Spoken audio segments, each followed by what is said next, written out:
குறுமுகில்களை சிறுமுகைகளில் யார் தூவினார்?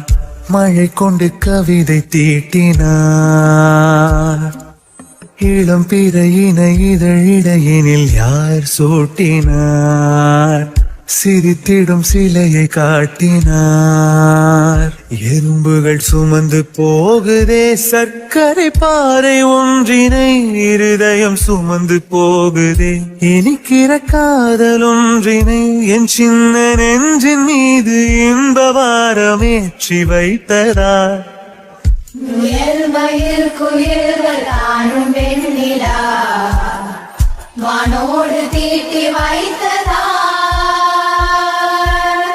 தரை இறங்கி வந்து ஆடுகின்றதே நிலாவை கூட்டி வந்ததா.